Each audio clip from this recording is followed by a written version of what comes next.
நேர்கள் அனைவருக்கும் உலகச் செய்தி ஒன்றின் சுவாரஸ்யமான கதை. 1.27 லட்சம் பிட்கோயின்களை கொள்ளையடித்த அமெரிக்கா அம்பலப்படுத்திய சீனா. தங்கள் நாட்டில் இருந்த கிரிப்டோ மைனிங் மையத்தில் இருந்து அமெரிக்கா சுமார் 1.27 லட்சம் பிட்கோயின்களை திருடிவிட்டதாக சீனா குற்றச்சாட்டை முன்வைத்துள்ளது.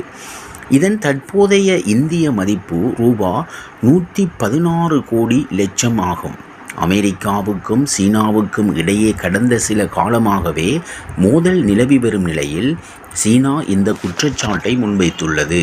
அதாவது 2020ஆம் ஆண்டில் தங்கள் நாட்டில் இருந்த கிரிப்டோ மைனிங் மையத்தில் நடத்தப்பட்ட சைபர் தாக்குதலில் 13 பில்லியனுக்கும் அதிகமான மதிப்புள்ள பிட்கோயின் திருடப்பட்டதாகவும் இதற்கு பின்னணியில் அமெரிக்க அரசு இருப்பதாகவும் சீனா குற்றம் சாட்டியுள்ளது. சிவர்ஸ் எனப்படும் சீனாவின் தேசிய கம்ப்யூட்டர் வைரஸ் எமர்ஜென்சி ரெஸ்பான்ஸ் மையம் இது குறித்து விரிவான ரிப்போர்ட்டை வெளியிட்டுள்ளது.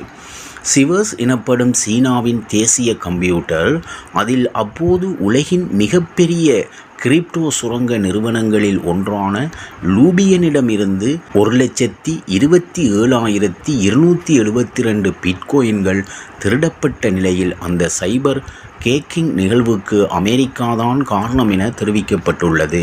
தற்போதைய மதிப்பில் இந்த பிட்கோயின்களின் ஒட்டுமொத்த இந்திய மதிப்பு 116 லட்சம் கோடி ரூபாயாகும்.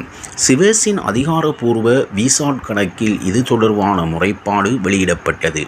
அதில் இந்த சம்பவம் ஒரு சாதாரண சைபர் திருட்டு கும்பலின் வேலை இல்லை என்று தெரிவிக்கப்பட்டுள்ளது. இருப்பினும் அதன் பிறகு 4 ஆண்டுகளாக அந்த பிட்கோயின் ஒரே வாலாட்டில் வைக்கப்பட்டு இருந்ததை சிவர்ஸ் சுட்டிக்காட்டியது. எப்போது பணம் பார்க்க விரும்பும் ஹேக்கர்கள் உடனடியாக கேக் செய்த பணத்தை விற்றுவிடுவார்கள். ஆனால் இந்த சம்பவத்தில் சுமார் 4 ஆண்டுகள் அந்த பிட்கோயின் அதே வாலாட்டில் இருந்துள்ளது.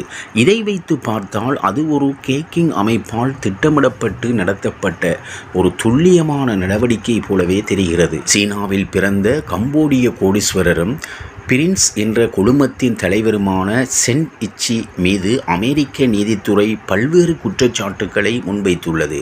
அவர் பல்வேறு மோசடிகளிலும் ஈடுபட்டதாக சொல்லி வழக்கு பதிவு செய்திருந்தது. மேலும் அவரிடமிருந்து 1,27,271 பிட்கோயின்களை பறிமுதல் செய்வதாகவும் இது எந்த நாட்டிலும் இல்லாத மிகப்பெரிய பறிமுதல் என்றும் அமெரிக்கா கூறியிருந்தது.